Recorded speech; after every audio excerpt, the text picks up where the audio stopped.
Okay, so I wanted to give a bit of an update on the Road Warriors Thunder Road game project. Told you guys about these little 4x4 vehicles.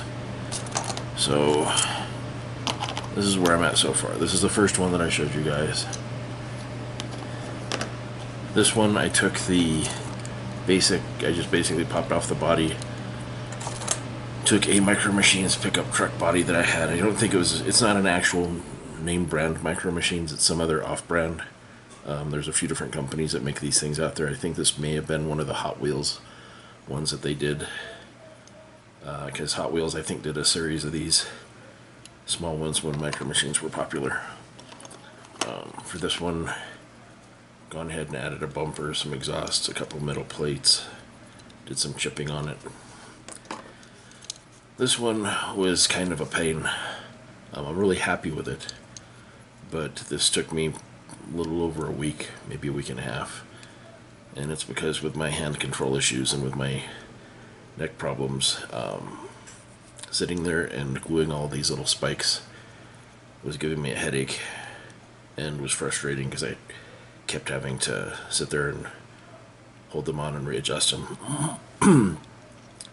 To get these in the shape that I wanted, basically, or in the positions I wanted, I used some of the Plastistruct Bondine. I have a box of this stuff. I mean, I literally bought a box of this stuff because I love it. It's a plastic solvent cement, so it dissolves the plastic and melts it essentially. If you use it on two plastics, that'll melt. Basically, when the plastic melts, when it dissolves the plastic, the bonding evaporates out and the plastic is pretty much melted together.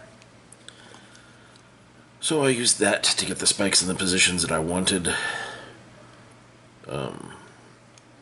but it was still pretty fragile. So then I went ahead and took a toothpick, put some super glue on the end of it, just a tiny little drop, and then I would insert it into the cracks and crevices. And I went ahead and did that along the entire length of each row. So it's pretty solid. I can pick it up and pinch it, and the spikes are nice and sharp and strong. But it's got a nice super glue. I guess grout would be the best way to describe it. Because after I went ahead and put that in, I went ahead and hit it with some of the accelerant. And I wanted to show you guys another thing. Got these at Dollar Tree.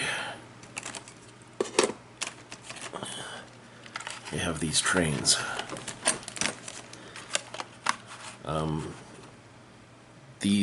There must be I'm sure the company that made these made cars and stuff to go with them, but the only thing Dollar Tree has at any other locations that I've found is just the engines. But that's okay, they're only $1 a piece, so what I figure I'm going to do is I'll go ahead and modify these, and I'll do 4 or 5 of the engines, and then I'll go ahead and buy some of these and just take the engines off and use the base to make the cars with. Now I've got this one that's not in the package. The silver wheels don't turn, of course, but it's got these ones that do. It's got the 3 screws. It says on the package die-cast metal, but looking at this one, the metal section is basically just the steamer part. This part's plastic, the bottom's plastic. All of this is plastic. On this one, it's just the front cab here. So when I get to the ones that I'm going to use to make the cars, I'm going to have a bunch of these parts left over. And I'm pretty sure that, let me grab it out and see if I can just do it real quick.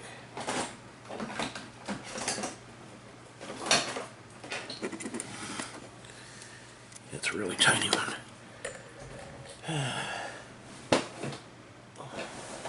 But I'm pretty sure it's going to make a nice little piece of added gubbins for my bits box. Let's see if this one is going to work. Yeah, so just unscrew that.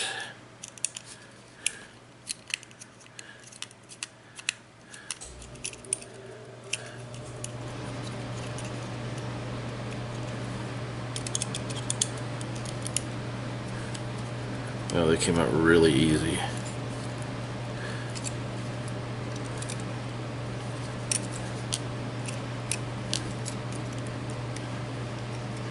When you remove that screw, this comes out. And what do we got? Okay, so looks like the metal parts are put in with a essentially pressed in place. But let's see. Yeah, so I'll basically just have to drill that piece out, but that's nothing. I got a drill bit for that. A nice tungsten one. But yeah, I'll just end up using this one for the car. But see what these look like on the bottom. Okay, I'm pretty happy with this. But basically I'm going to have this piece here that I can use for various terrain parts. But I thought I'd go ahead and show this off. Catch up with you guys later. Oh, one last thing. I don't remember if I showed this in the last video.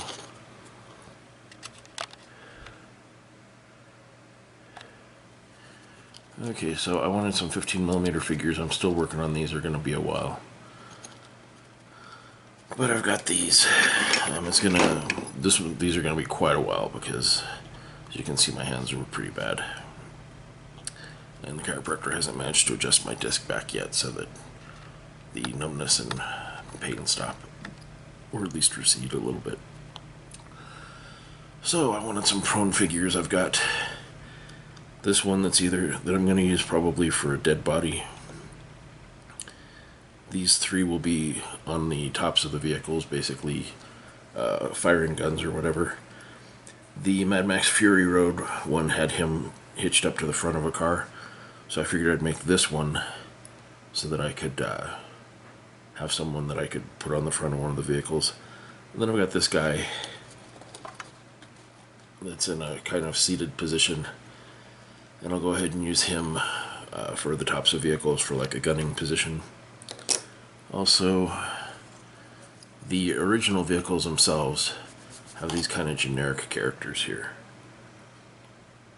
And to do that for some of the vehicles, because some things I'll go ahead and make a cast of these guys and put them on top of the semis, just to add a little more to it. But for as far as drivers and stuff for some of the cars, I went ahead and